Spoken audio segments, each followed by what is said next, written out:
Сергей Ахэ, насколько важно знать родной диалект? Дело не в важности или необходимости. Мы же любим родителей не потому, что это важно или необходимо, мы просто любим их. Звуки родного диалекта задевают в душе невидимые струны. Под них просыпаются, казалось бы, давно забытые впечатления из детства. Ощущается запах бабушкиной стряпни, вспоминаются грубоватой ласки деда, говорившего непонятные на тот момент слова «мы не мури». И только повзрослев, осознаешь, что естественный порядок освоения языков начинается с родного диалекта.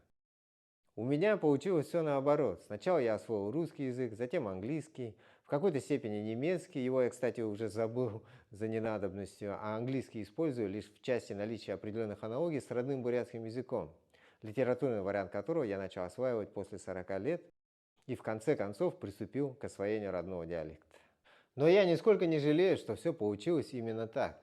Ведь человек, освоивший родной язык инициативно, ценит его не только как часть собственной личности, но и как плод приложения своих усилий, ресурсов и целеустремленности. Кроме того, это бесценный практический опыт, которого объективно нет у носителя языка с детства. Что касается родного диалекта, то, имея базу литературного языка, освоить его совершенно несложно. Конечно, диалектный контент, необходимый для практических занятий, достаточно ограничен, но при желании его можно и нужно находить в сети. Опять же, для эффективного усвоения практических материалов требуется консультации компетентных людей. Хорошо, что есть друзья на родине отца, готовые терпеливо объяснять те или иные диалектные нюансы. Сэмона Хундутунухут сегодня рассмотрим специфику деепричастия ихиритского диалекта. Уйти нельзя в зонт. Шухру авангу яваха. Шухро багерепха, Кушать не помыв руки. Арау гангу горедевха. гравау еридевха, Пить не чокаясь. Тансулдунгу уха.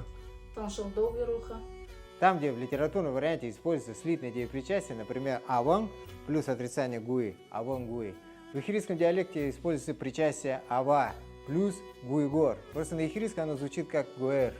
Бурят хиле мартынгур, його заншала ядынгур, ебахты.